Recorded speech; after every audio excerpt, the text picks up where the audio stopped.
You're listening to Alcoholics Alive, where recovered members of Alcoholics Anonymous share their experience on how they live AA as a way of life.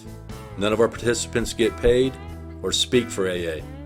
Here are your hosts, Shank and Wayne.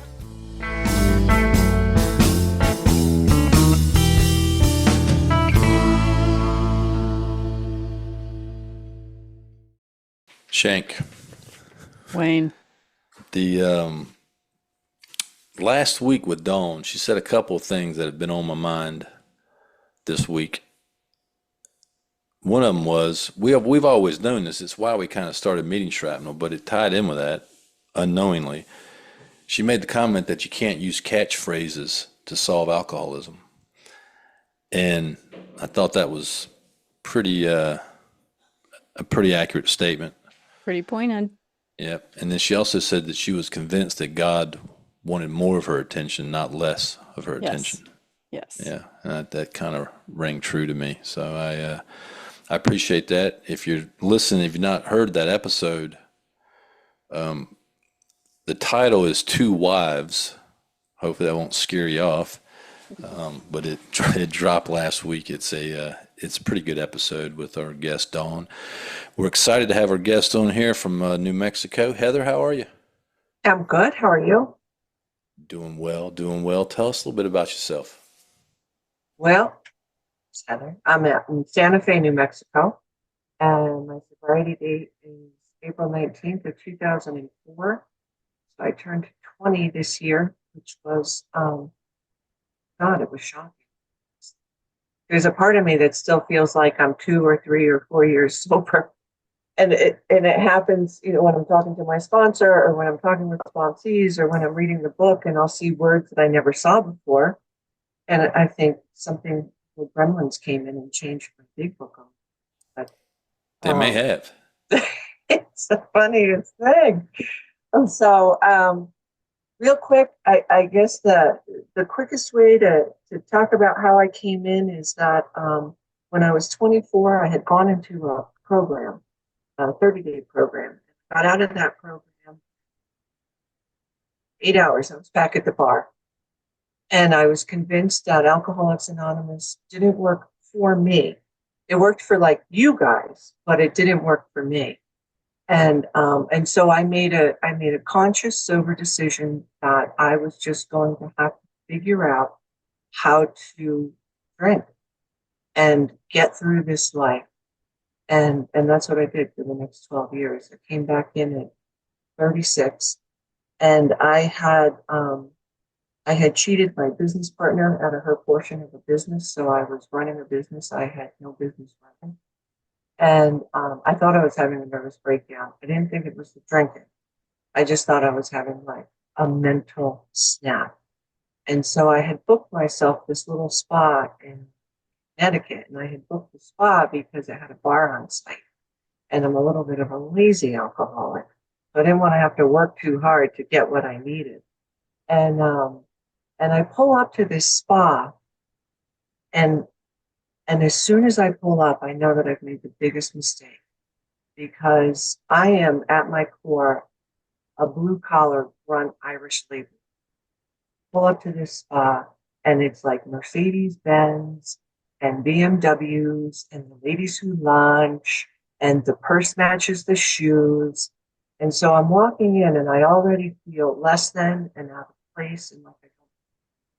And I check in and I go up to my room, drop off my bags. I go down to the bar, and within 20 minutes I get cut off, because apparently there's a limit on the number of drinks. And so now I'm humiliated, and I go out on the back deck to smoke a butt, and I look across the way and there's a casino, Mohegan Sun Casino. And I figure, well, I can go over there. I know how to worm my way through a weekend. I know how to use somebody else to make me feel better. And this was my mantra at the time. Let me just go do that, and then I'll figure out what's next. So I go up to my room to put on, because you need an outfit for something like that, to go hunting in that regard. So I go up and I'm trying to figure out how to look, presentable, not desperate, not needy. And I turn on the TV and Oprah's on, and she's talking about female alcoholics. Now, I haven't thought about Alcoholics Anonymous in 12 years. Hasn't even crossed my mind once. And she's talking about female alcoholics, and something inside of me just broke. And I sat down on the bed and just started crying. I just don't know what. And the rest of it is really, it's really grace, because I went to the nightstand, I took out the yellow pages, because 20 years ago, there was a yellow pages in every nightstand in the hotel room. And I looked up Alcoholics Anonymous, and I called the number, and I found out where the meeting was, cab,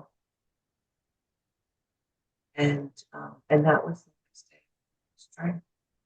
And I walked into that meeting, and it was a circle meeting. I'm not a big fan of circle meetings, because I feel like I don't ever know where to look.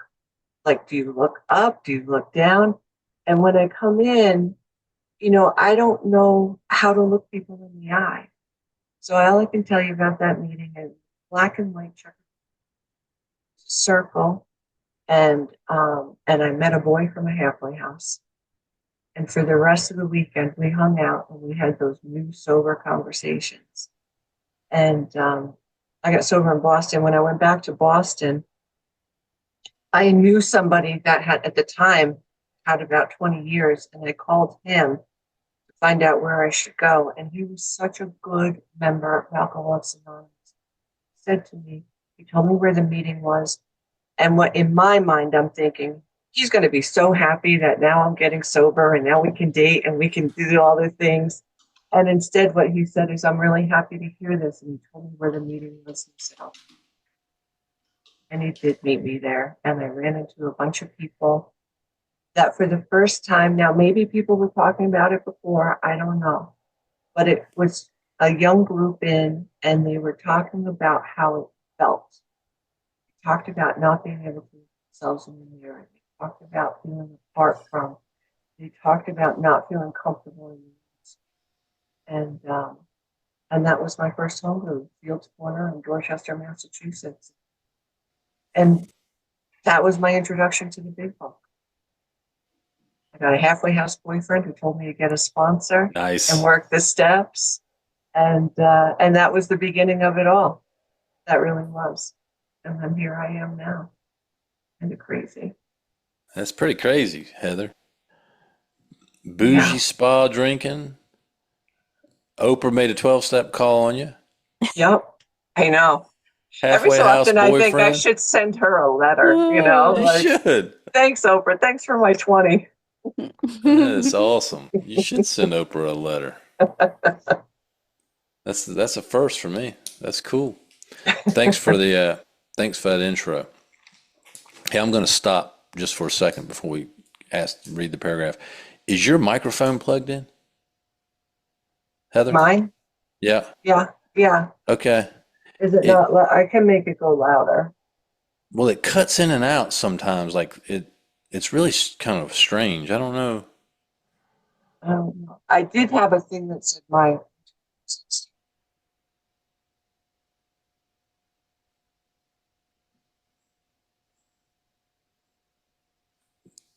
Yeah, it is. I turned it up some, but All right.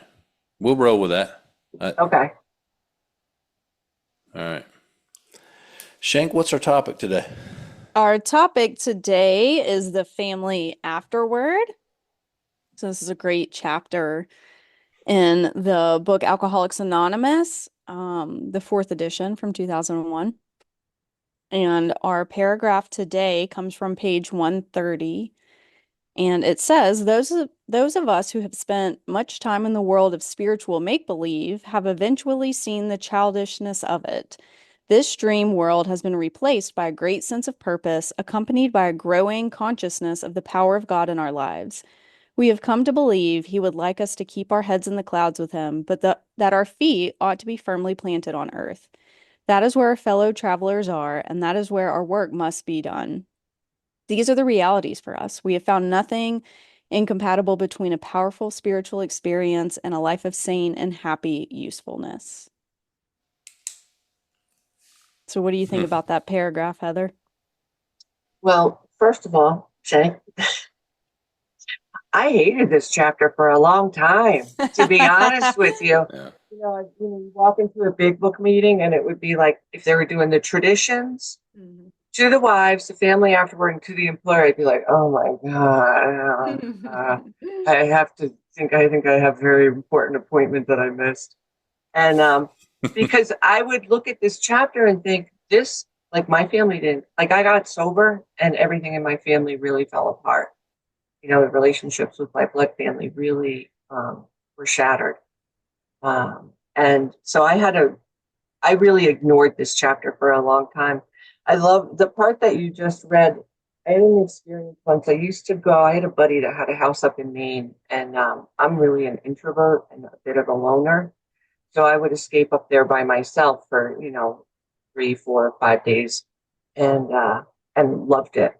And there was one night I was sitting around, I had made myself a little campfire and I was watching the fire and it was dying down and I put more wood on the fire to keep the fire going. And it was the first time that I realized it made me think of this part of the book because there's a part of me that wants to think I can do this all by myself. And I want to just go off and be a little Buddha on the mountain and hang out with God and, see y'all later. Yeah. And but the truth is like I need you guys to keep that fire going because otherwise, all of a sudden my little, I don't know, vanity mind, ego mind, little mind start telling me that I'm God. And then I get wicked disconnected, not only from you, but from myself. And so, yeah, I have to keep my feet firmly planted on the ground. Otherwise, my head will go off in very odd directions.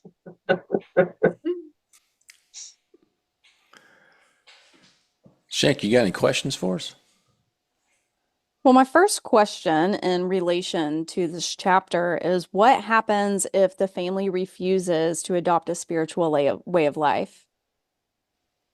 And Heather, you had kind of alluded to your relationships got worse, so I don't know if they refuse to adopt a spiritual way of life, but But I what think happens? it was more like what happens earlier in the chapter where all of a sudden I am no longer playing the role in the family that I always played. And nobody knew what to do with that. And it was like there's that part in more I think it's more about alcoholism earlier on where it talks about, you know, that it's the solution that binds us together. It's not our problem of alcoholism that binds us together. And I really realized that in my family, especially I'm the middle of 5. So with my siblings, what bound us together was the problem of growing up and getting out of that house. And so we bonded over the problem. But once that problem was no longer there, we didn't know how to interact with one another. And then all of a sudden, I'm getting sober and I'm talking in this language that nobody's ever heard before. And we had no idea. There was no common ground for us to come together on.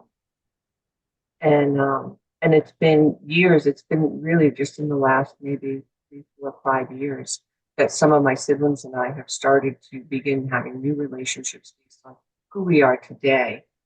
But for my part, I don't really talk about Alcoholics Anonymous in my family because none of them are spiritual in any way. They do the right things, but they don't believe in it. They think we really are just here by coincidence. Good luck to you. And then once you die, that's the end of it. Bye-bye. So it's interesting to try and not share that part of my life because it's such a big part.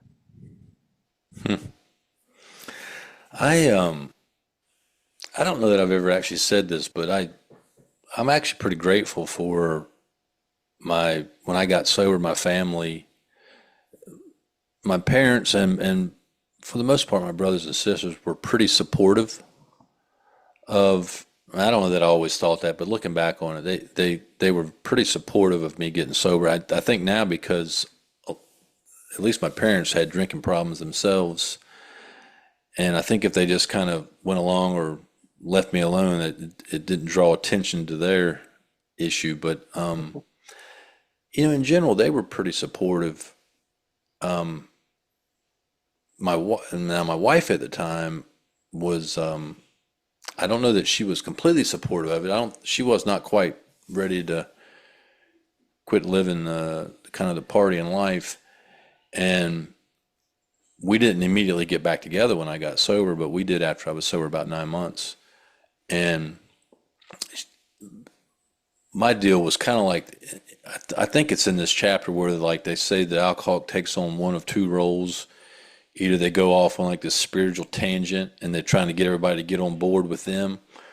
That was me.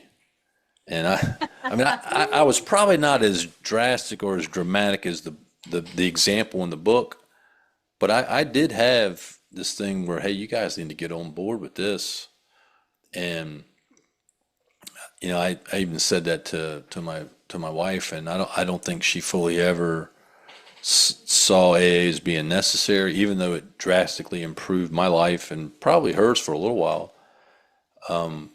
But she always saw a lot of the AA activities, I think, as being irresponsible, and never fully like got on board with going to meetings and with me going to meetings and being away for stuff like that. And I mean, and we didn't last that long. A few years after that. So I just think, I don't know if she refused. Well, I guess she did. She refused to adopt a spiritual way of life, and she had a lot of people in AA and even Al-Anon try to, I think, help her. I can remember with my mom and one of my brothers and two of my sisters, we would make these. When I first got sober, we would drive up to visit my grandparents, and I was listening to a lot of AA talks on cassettes, and Nice. yeah. And I remember I had this one talk of this guy. He gave a talk on nothing but acceptance. And I just thought it was the greatest thing. And I would throw that in on road trips, and I would tell my mom and my brother, I said, now you guys listen to this. Uh-huh. This is the way to go. You've got to do this. And they would look at me like I was crazy as hell. Mhm. But they would listen. But yeah, it was funny. I was trying to get people to get on board with my way of life. Shank, you got any experience with that one? Yeah, I don't know. I think I'm just still in the thick of it. Yeah. And I know that my family, my immediate family that was around me was very supportive when I was first getting sober. Um, mostly because I was incarcerated. So it was like, I don't know. I'm not saying it was easy for them to be supportive, but like they were coming to visit me. And I think I've said this before, but AA members showed up for my family members and showed them what it looks like to be sober and met with my sister at a coffee shop several times and um not trying to get her sober, not trying to really tell her what AA was all about. They just showed up and said, "Hey, we know this is really hard. Like, we're here to help in any way that we can." Um, and AA members would come to visit me with my dad and with family members. And, it was a really good example of what it looks like to be sober. I mean, I thought these people had been sober forever. One girl, I don't know, probably had 5 or 6 years, which was forever to me at that time. Um, but as time goes on, and my sponsor, I don't know if she was my sponsor at that time. She was definitely helping me. She took some of my family members to Al-Anon meetings, even though she didn't participate in Al-Anon. She knew Al-Anons. So there were a lot of good examples, but I was away, and they got to just write to me through the mail and see me for a couple of hours, a few times a month. And when I got out of prison and continued to participate in Alcoholics Anonymous and try to grow my relationship with a higher power, my relationships and my family, similar to what you were saying, Heather, they just got so much worse and they have continued to get worse. There have been brief periods of time where I have felt super connected to my family, and I don't try to push on them Alcoholics Anonymous or anything that I'm doing, but I am different today. And I do not participate in much of the chaos. I can show up and be helpful with what I'm asked to be helpful. And, I don't have to participate in the character assassination of anyone in my family, which puts me in an odd spot. So, I think for me, what has happened is, I don't have relationships with a lot of my family members, or it's kind of on and off, and I participate in the ways that I can, which sometimes is just sending a Christmas card and hearing nothing for years. And it's challenging, and I get really angry and irritated at times because I don't act the way that my family wants me to, or I'm still a member of AA 11 years later, and it causes them to take a look at their drinking. I never say anything like that. Um, but it has definitely had its challenges. Now, being in relationships with other recovered alcoholics, friends, boyfriends, whatever, that can bring on a challenge because I do find that that's where I'm like, well, we're all supposed to be doing the same thing here. So, like, where is your spiritual life right now? And can't you see all the things that I do? And you would probably benefit if you were putting in some of that effort too. Um, Sure. so I do find that that's where it gets a little trickier for me, but over the last several years, I think I've been able to just do what I do. And if someone asks me what I do, I can tell them, but I don't have to make the snide remarks of like, and you're not doing that, so maybe you want to try it, or um, just try to be loving and caring and be an example, which is what AA has taught me. AA has not told me to open my mouth and tell everyone else they need to be doing what I think they need to be doing. Um, but I think I've gotten better at that over the last few years, with people kind of in my inner circle. Yeah, what's the book say? Our behavior will convince them more than our words. Yes.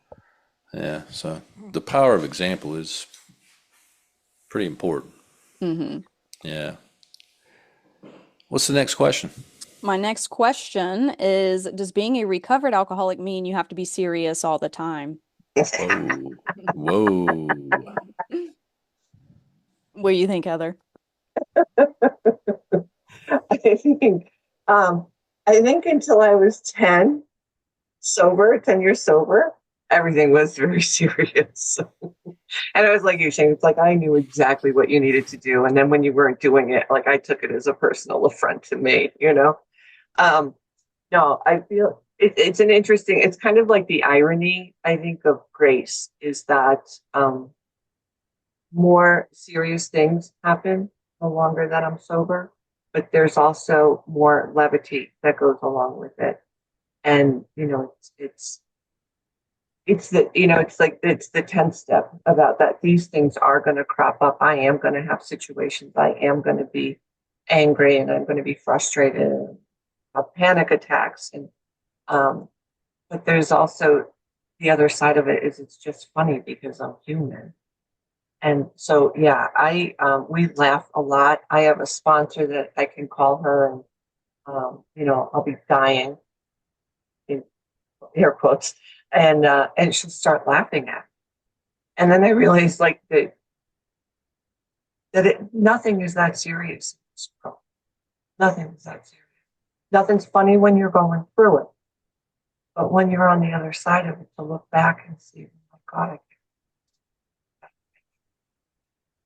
I think that was about a year and a half ago. My siblings and I hospiced my mother in her home, and and it was interesting to be able to try. We've got like these five basically strangers coming together, and for this very serious thing. But one of my favorite things, funny memories, is that my mother was a nurse.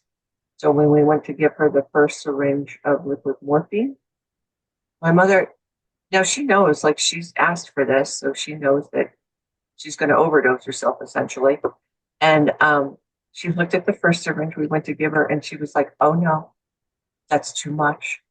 You need to redo the needle. I was like, Ma, like that's the whole point of this. Like, who cares? Yeah. But no, we had to go and redo the thing. And I, and I think that's the irony of grace is that nothing is that serious because nothing is going to last that long.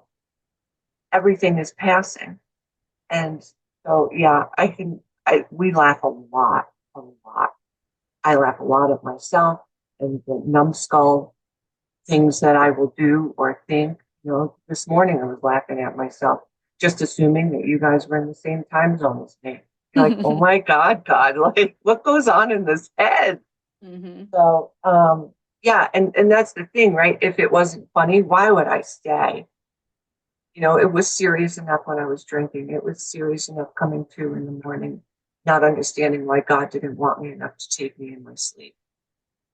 And I don't live like that. Yeah, I'm laughing. Well, and in this chapter too, yeah, this is where, we are to glum lot and where that is. But I think that this little bit on page 132, it says, so we think cheerfulness and laughter make for usefulness. Outsiders are sometimes shocked when we burst into merriment over a seemingly tragic experience out of the past, but why shouldn't we laugh? We have recovered and have been given the power to help others. And like, yeah, sure. Outsiders are just like, oh my gosh, why are you laughing about almost dying or having been in prison or, whatever the flavor of the day is. But it's also, I remember being new and just knowing, like my life was about to change for a while. And just being around people who could make light of things that they had been through, things that they had done. I was like, I am going to be okay. Like this seems really horribly bad right now, and it is. But at some point, I will be able to help others with this experience, and also I'll be able to laugh about it and not laugh about the circumstances of what took me there and harming other people, but just say, oh my gosh, this crazy thing happened when I was incarcerated. Let me tell you about it. Or I was running around with my blue book trying to get every single person sober. Like I just knew everyone in prison had an alcohol problem. Like, why would you be there if you weren't a drug addict or alcoholic? I mean, come on. And I would say that, like, come on, like you probably drank to excess at some point, right? I mean, I can laugh about those things today. But I am more serious about things that are serious also. Like I used to brush a lot of things off that I had said or done or didn't do, or the serious things in life I was not able to show up for in my active alcoholism. So today I can take those things seriously and allow allow myself to show up when I am scared or don't want to, or when things are harder, where something is new, um, and take things seriously and show up as a good friend or a daughter or sponsor, whatever the case may be. Um, but I can also just like have fun. And then now I definitely like overcorrect either way all the time. And I work in a client-based business and I have clients that I've had for a long time. And most of them know that I'm sober, if not all at this point. And sometimes, I'll like say something that they're just like, whoa, like I'll laugh at something or I'll be like, oh yeah. And they're like, oh my gosh, that's horrible. And I'm like, oh yeah, I forgot. Um, I forgot. It is horrible, okay? Moving on. There are those times where I'm just like, not the right crowd to be talking about certain things. So, I do have to kind of temper that at times. It's it's funny the things that I used to not take serious when I was drinking, like honor and a commitment, family, doing what I say I'm going to do. I mean, I didn't take any of that stuff serious. I was all consumed with myself. And now there are things that are serious, like we should be serious about helping other people, right? We should be probably serious about prayer and meditation, and serious about doing what we say we're going to do. But sobriety has really taught me how to not take a lot of stuff serious. It just doesn't mean anything, And we typically, I used to get wrapped up about all kinds of just, meaningless things that I thought were serious. And the steps and the relationship with God have taught me to, there's not a whole lot serious about life anymore. mean, I need to show up and help people, and I need to, to to be a good guy, but little meaningless things in life that used to eat my lunch, I don't let them bother me anymore.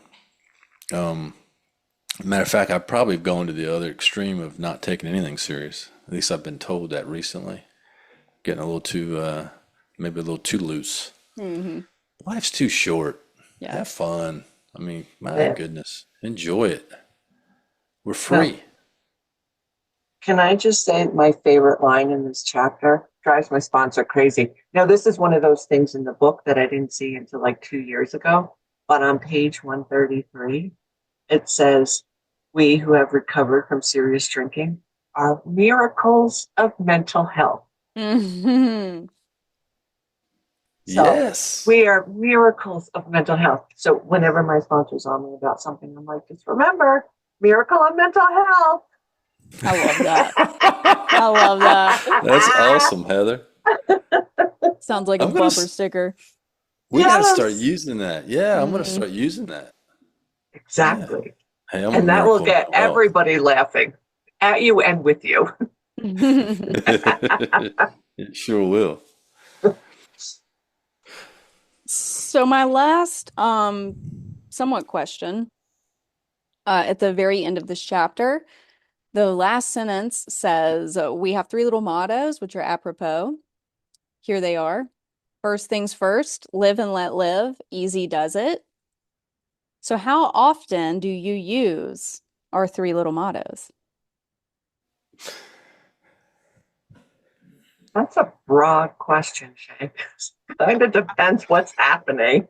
I think, but out of those three, probably the one I use more recently, the one that's getting used the most is live and let live. Meaning, like, you do not have to do it the way I do it. You don't have to think the way I think. You get to be who you are. And those more in the last few years are not just like I would say that, but internally I'm thinking, well, yeah, I mean, she can do what she wants to do, but if she just did it my way, she'd be so much happier. But like that little voice is starting to dissipate, and literally, you get to do whatever with you. Like, I want you to have the same freedom that I want afforded for myself. And I didn't really get that until going through the traditions in the last few years.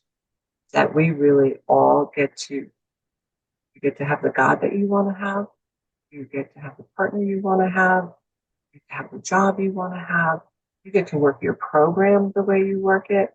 You get to read the book the way you read it. Like, everybody really gets to do what they want. And I am not God, and I'm not the arbiter of that. What a freedom in not trying having to manage and control everybody's life around me. I mean, that's a huge freedom. I had no idea how free that one was. So that's probably the one. Easy does it. It's not, I don't really easy do anything. So that's Well, not it's funny you mentioned that one. That is Wayne over here's favorite one out of the three. Shank, I've never used these things. Easy does it, number one favorite. You know what cracks me up? I know a lot of people that are like rigid big book, but when it comes to these, they like disregard these. Like, oh no, Yeah. we don't use these. I'm like, well, it's in the book. Why wouldn't you use it? Yep. These are But the ones we should be using. I've never used any of these. You've Shank. used them all in the past week. Oh, I love them. Hmm. Now, I think these are, if they're used the right way, they're a little different than catchphrases, Yeah. right? I mean, they are kind of Well, they're instructive. mottos. Yes, they're mottos. We need to look the word motto up to see what that means. But they can be very helpful if they're explained to people the right way, and even comforting in a time of, like, in a time where I might normally use high drama or get all excited. You know, these are kind of reminders for me to go to God first and to pray and to talk to somebody and to not take things so serious as we've already mentioned. live and let live is it's a really good way to go. It's kind of a reminder of step three, right? Of the giving up the management of my life and the management of other people's lives. And it's such an easier way to live, just going with the flow and not trying to control everything. Mm. And I've even gotten to the point now to where I can actually not control stuff in my mind. Because a lot of times I'm not outwardly controlling stuff, but in my mind I'm thinking like, why can't she just see this? I mean, why can't they just do that? Yeah. And if you can get to where you're not even controlling it in your mind, there's a lot of freedom in that. But Easy Does It's my favorite. I love it. Yep. Easy Does It. It's dumber than hell, but I still love it. Yeah. I don't necessarily know that I'll start using them now, but maybe Easy Does It. I probably use that one. But I like all three of the, the one that I don't like and have never liked was the think, think, think. That is usually It's with awful. these three. Because Yes. I got scolded from turning it right side up at the meeting.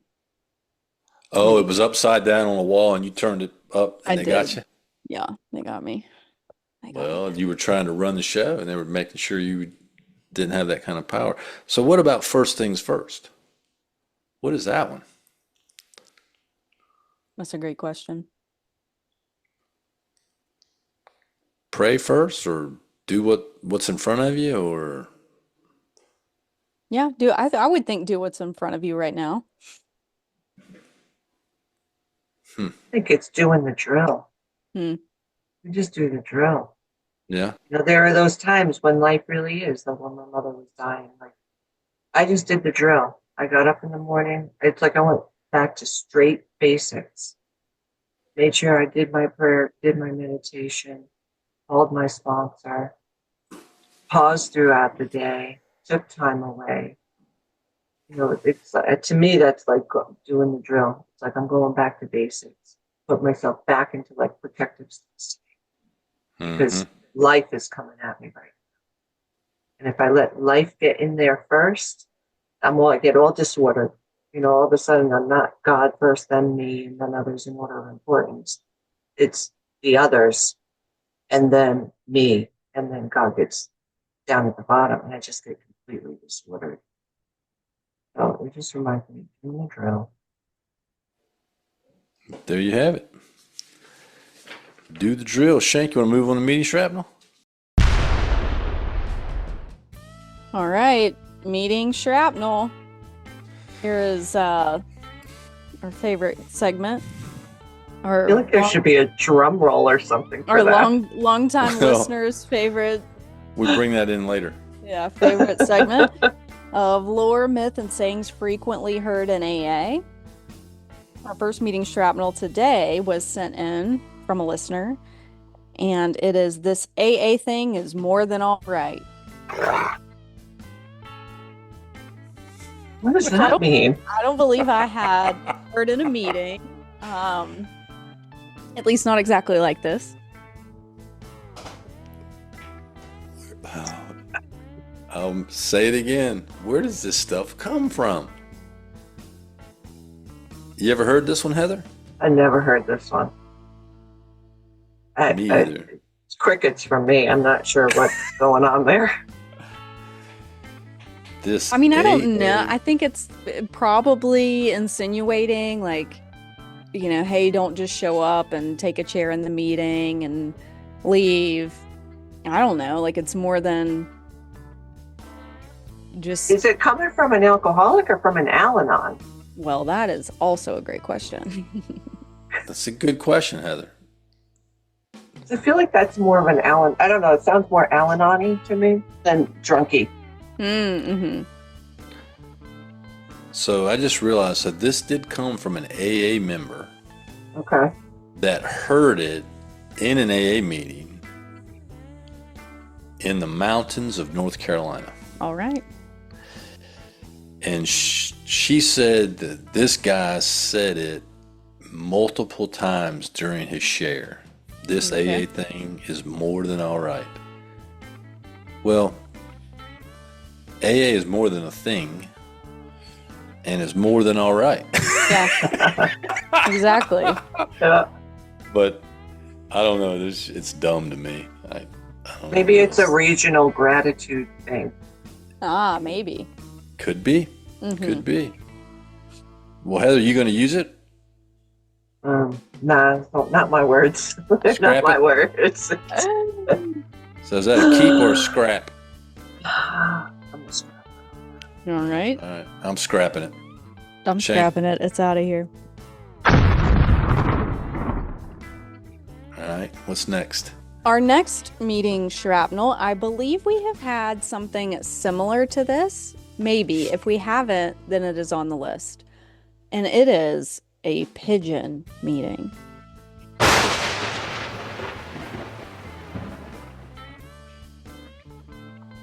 So, I have do you know no what that idea. means? Yeah. I have no idea. Never So- heard of it. A pigeon is your sponsee, Right, I get that. and in some lineage, some sponsorship families, they have pigeon meetings, which would be the sponsor and all their sponsees and all their sponsees, but they call everyone pigeons. Okay. Okay. I mean, I do that, but we just call it like hanging out or a potluck, Right. or a Nice. book study, or you know what I mean, like. Hey, there is hope, Shank. There is hope. I can't believe, Heather, I'm We actually. just have to go to New Mexico to find it. Yes, I am excited that you've never heard this, because there's so many places nowadays where they hold these pigeon meetings, or these they'll call them tree meetings or family meetings, and it's basically just people that are all sponsored by the same person. They'll come together and they give it these names. So pigeon meeting is, you hear it a lot in certain areas on the East Coast. Or maybe I thought it was everywhere, but maybe not. Not the Northeast. Well, you know what though? I did hear a guy in California say it recently. It's spreading like pigeons. It's spreading. They sent a pigeon out there to The carrier talk to 'em. pigeon. I've never liked it. And you know what? I know the term pigeon, if you look at some of the early literature, they did use the term obviously, but it's just never sat right with me. Mm-hmm. And thinking about having a pigeon meeting, I mean, I've seen pigeons meeting like on power lines or up on tops of buildings, but No, let's leave they're it. just- Let's leave it there. but they just poop all over everything. Right. All right, there you go. Oh man, I'm gonna scrap it, Heather. Okay. Yeah, sure. It's out of here. It just. Yeah, it just sounds almost like exclusionary, like different, Yes. Right. like set aside, like I'm not a part of. I'm just a part of this one piece of it. Yes. That's part of our rub with that whole kind of Mhm. family tree That is pigeon. how it is and used. Even the term lineage nowadays, they're using that kind of it's kind of exclusive. So anyway, Yeah. Huh. What's next, Shank? Our next meeting shrapnel today is I can't think my way into good living. I have to live my way into good thinking.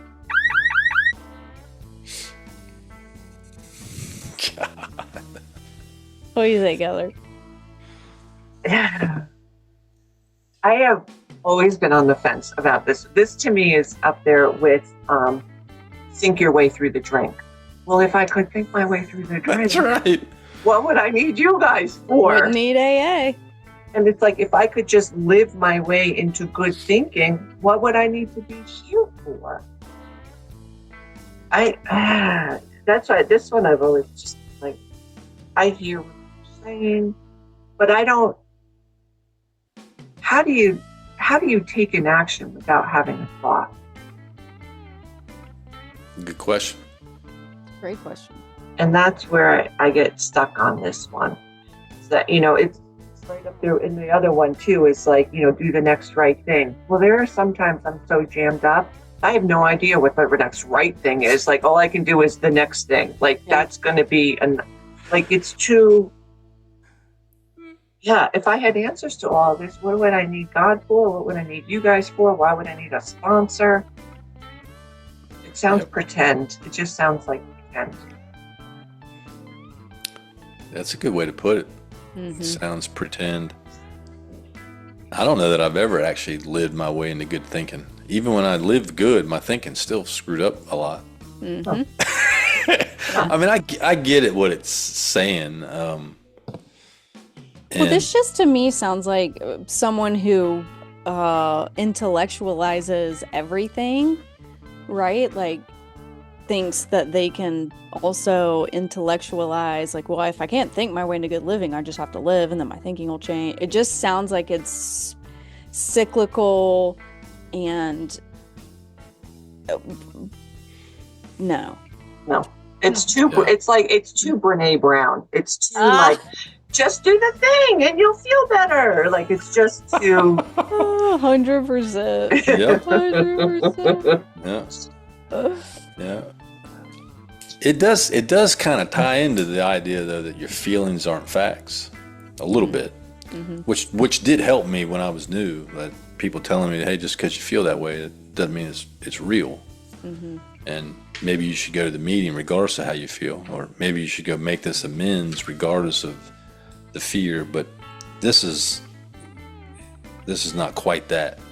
Well, to your point, I mean, I can live pretty good and my thinking can still be pretty not good. Absolutely. 100%. Yeah. What do y'all want to do? Keep it or scrap it? I'd scrap it because it takes away that the problem centers. Mm-hmm. Yeah. At the end of the day, problem centers in my mind, regardless of what my actions are. Yep. I'm scrapping it. It's out of here. Oh, jeez. Now, Shank, Proud. let me ask you a question, Shank. I just realized this. This is episode 10. We've not kept any shrapnel this season, have we? I think we've scrapped. So we have now scrapped 30 meeting shrapnels. So You guys are tough. Tough Man. crowd. I'm gonna have to go back and look at that, but I think that's right. I think that's right.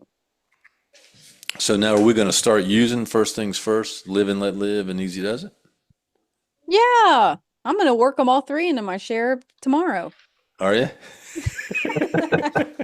All right, I'm going to be listening. Heather, we appreciate you coming on and Thank you. sharing your experience with us. Thank you so much. This was fun. Yes. We're glad. Hey, we're not a glum lot, right? Oh, We are not. God, no. Can't take things too serious. We can have a spiritual experience and still have a life full of sanity and happy usefulness. At least that's what the book says.